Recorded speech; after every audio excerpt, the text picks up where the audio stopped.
Previously on Wizard of Oz.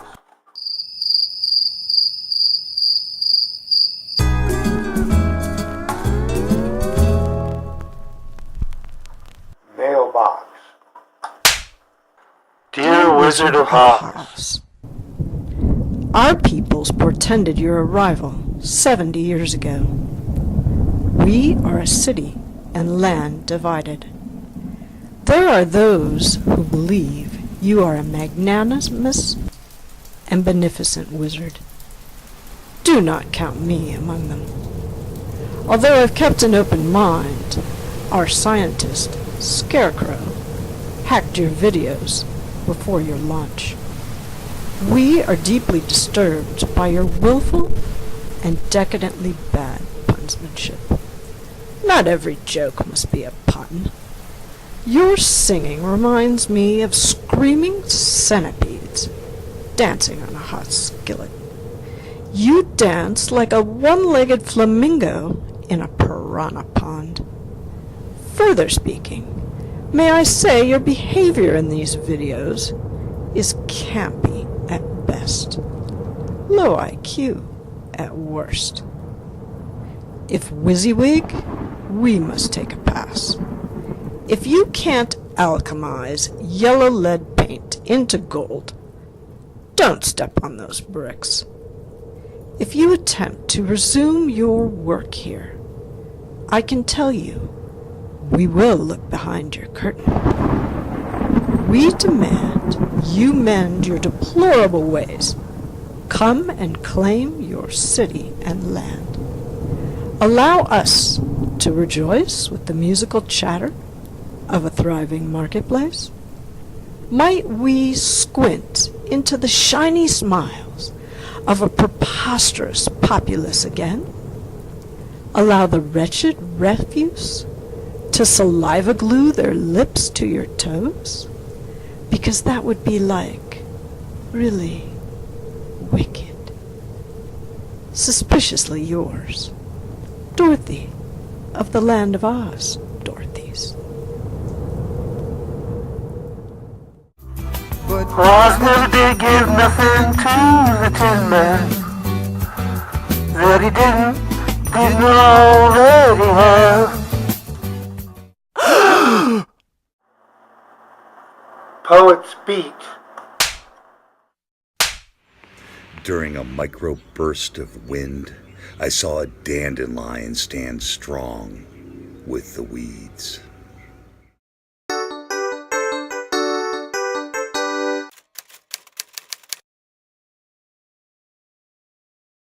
Fernando von Fernandez. Gosh darn it. Clack, clack. Here's a little ditty by Fernando von Fernandez, philosopher, overall enigma. This is called a pseudo-intellectual treatise on the over-intellectualization of empathy in the moral dialectic. In the 21st century US of A, we see our citizens disparate to construct a sort of secular moral code out of thin air. During this period, the role of sympathy in society becomes outmoded in favor of currying empathy as the true path of the morale of man. Initially, empathy is used as a true synonym for sympathy, thus blurring the lines of gradation until graduation is complete. No longer can one simply relate to or feel sorry for another human's pain. Further action is required. One must experience what others are feeling.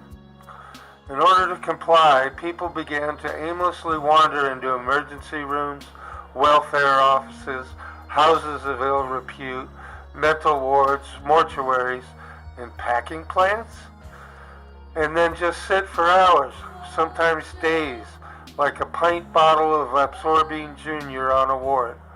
The poor, indigent, sick, the hyphenated, and otherwise othered became superheroes. It was common to have to step over around people rolling on the ground, groaning and clutching at some body part. Phosphorescent tattoos named the donors. Soon enough, logic, that succubus of reality, was chained in the dungeon. People ran out of other people's pain to suckle upon and began to develop their own. Greenbelts, river walks, parks and side streets, all filled with self-crippled humans, begging passers-by to take their pain like Michelangelo reaching out to pull God's finger. Folks couldn't function at work. Elderly called out of the retirement they were promised. The U.S. GMP plummeted. The liberals denounced trickle-down empathy. All that was left of conservatives simply didn't give a flying finger bang. And so thus the Mother Earth was smothered by nitrogen, carbon dioxide, methane, oxygen, and hydrogen sulfide gas. This will be my last essay, a cautionary tale for future aliens who stumble upon this rotten-egged planet. My word here is done. Fernando von Fernandez, 1891 to who knows when. Poets beat.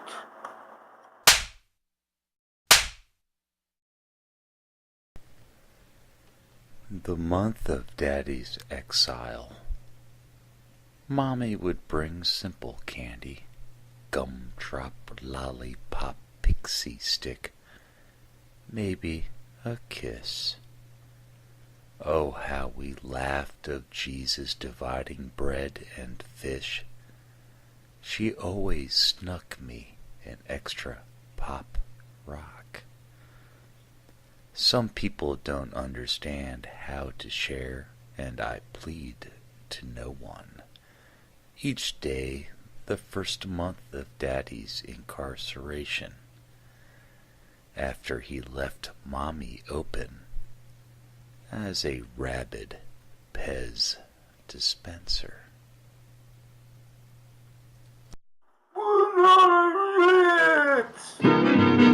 If you're blue and you don't know where to go to, why don't you go where fashion sits? Different types who wear a day coat, pants with stripes, or cutaway coat, perfect fits.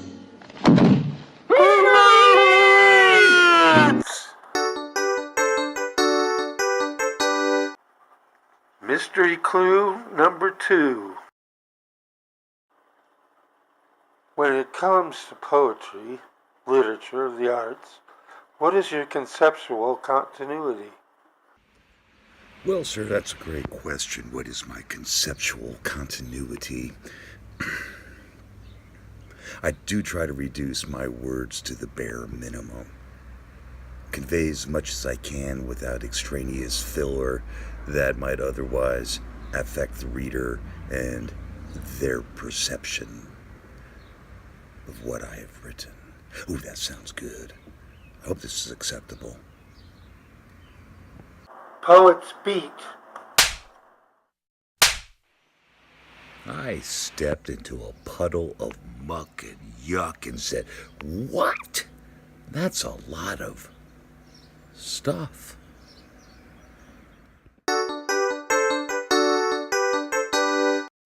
Mystery clue number 3. Check, please. Questionless answer.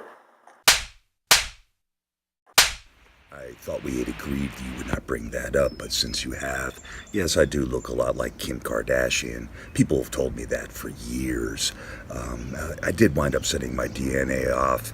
There was a comparison done, and I am related to the Kardashians. It's awkward. Wasn't ready to go public with this, but it is what it is. Mystery clue, vroom vroom.